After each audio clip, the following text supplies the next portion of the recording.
नमस्कार मित्रांनो, मी डॉक्टर योगेश पाटील आज माझा दुसरा व्हिडिओ बनवत आहे. त्यामध्ये आपण स्क्रीनवर पाहू शकतात जी स्लाईड आहे त्यामध्ये, की आपली जी देशाची व राज्याची यशस्वी अशी आरोग्य योजना आहे, जिचं नाव आयुष्मान भारत प्रधानमंत्री जन आरोग्य योजना व महात्मा ज्योतिराव फुले जन आरोग्य योजना असं आहे. तर यासाठी आपले राज्याचे मुख्यमंत्री महोदय असोत, उपमुख्यमंत्री महोदय किंवा आरोग्यमंत्री सोबतच आपले मुख्य कार्यकारी अधिकारी साहेब यांच्या सगळ्यांच्या अथक परिश्रमाने उद्देश हाच आहे की येणारा प्रत्येक लाभार्थी जो हॉस्पिटलला भरती होणार आहे त्याला योजनेचा पूर्णतः लाभ भेटावा व तो कोणत्याही अडचणीविना भेटावा असा या ठिकाणी प्रयत्न आहे. मीही त्यांना त्या पद्धतीने थोडक्यात या ठिकाणी ज्या काही अडचणी येतात त्या सांगण्याचा प्रयत्न करत आहे.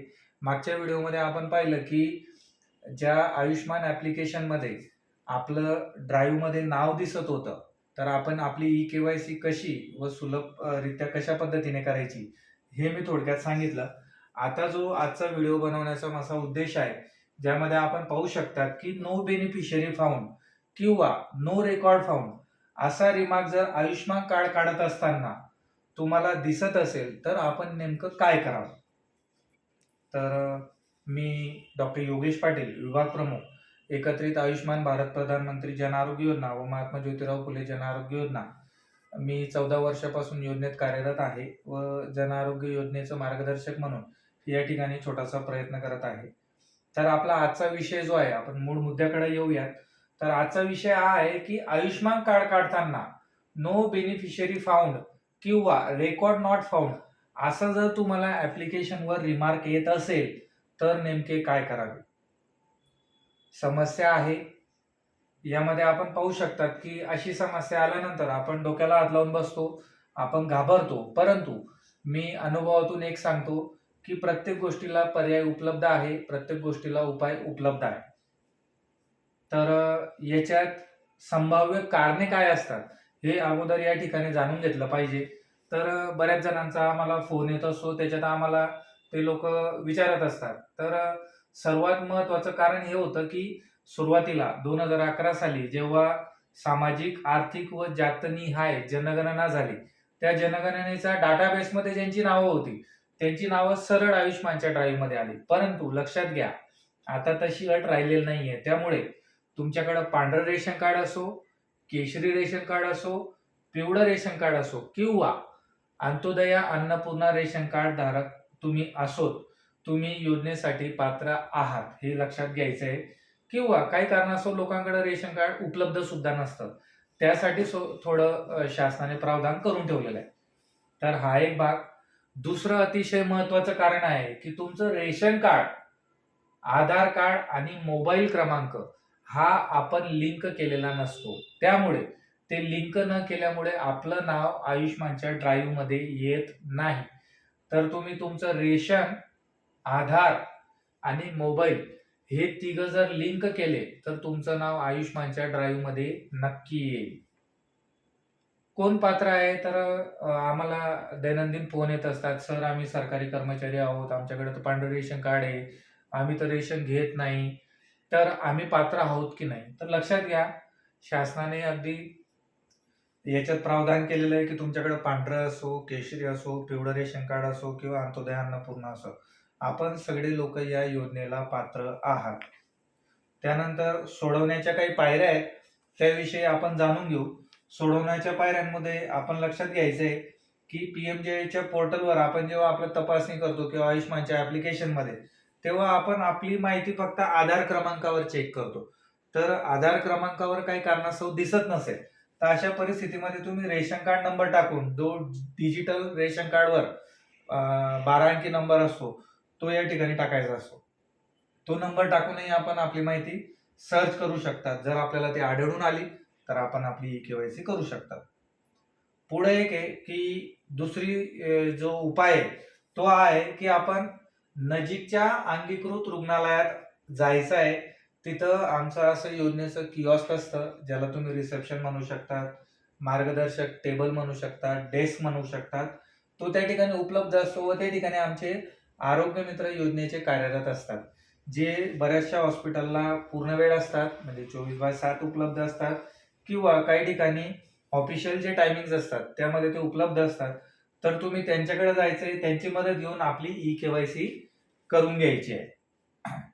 तिसरा पर्याय आहे की कस्टमर सर्व्हिस सेंटर, म्हणजे ग्राहक सेवा केंद्र ज्याला म्हटलं जातं, किंवा आपले सरकार सेवा केंद्र, या ठिकाणी सुद्धा आपण जाऊ शकतात व आपलं ई-के-वाय-सी करून घेऊ शकतात.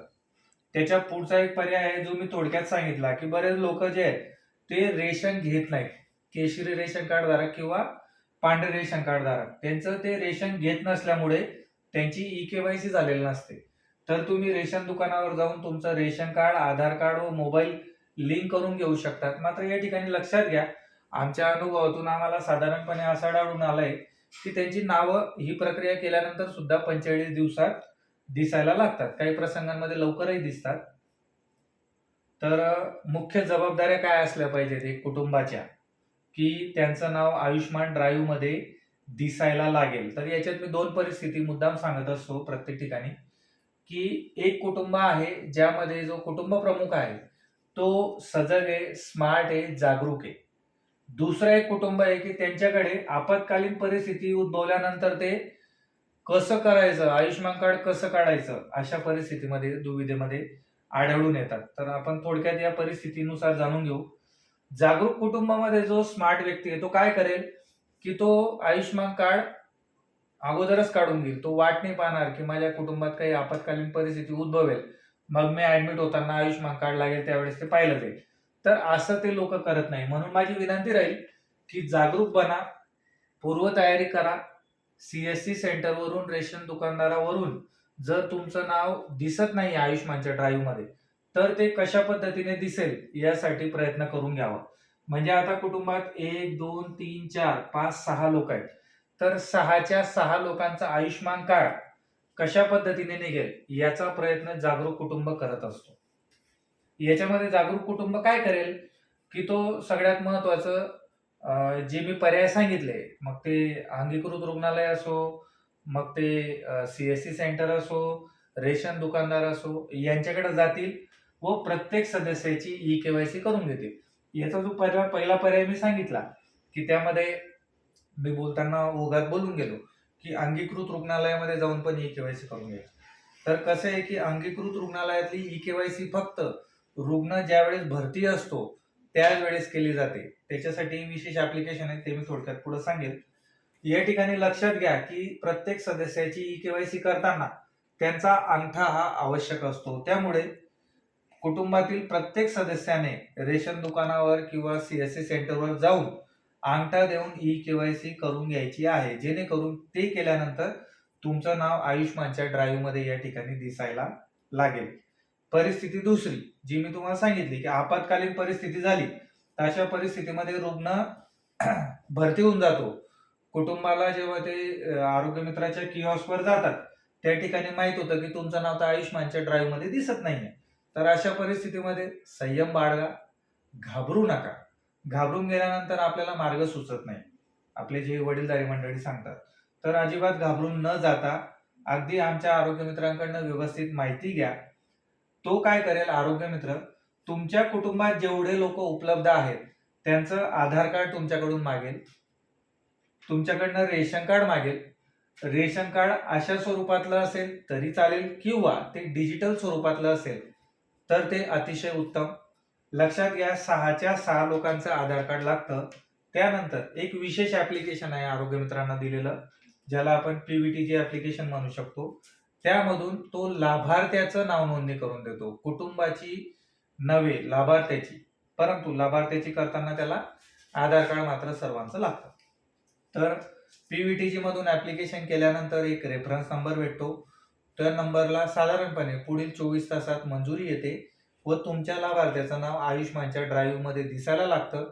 ते त्याचं ई-के-वाय-सी करतात. ई-के-वाय-सी करताना मात्र त्यांना लाईव्ह फोटो त्या ठिकाणी लागत असतो. लाईव्ह फोटो त्यांना कॅप्चर करावा लागतो रुग्णाचा.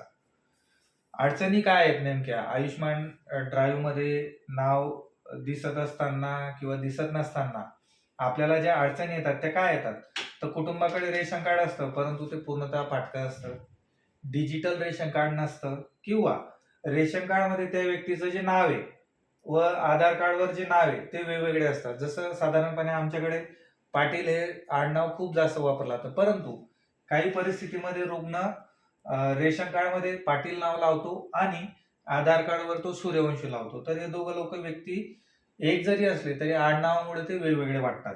तर अशा परिस्थितीमध्ये एक्झिक्युटिव्ह मॅजिस्ट्रेट किंवा तहसीलदार यांचं जर तुम्हाला ॲफिडेव्हिट प्रतिज्ञापत्र मिळालं की हे दोघं नावाची व्यक्ती एकच आहेत, तरी तुमचं काम सहज आणि सुलभ होतं. त्यामुळे घाबरून जायचं नाही.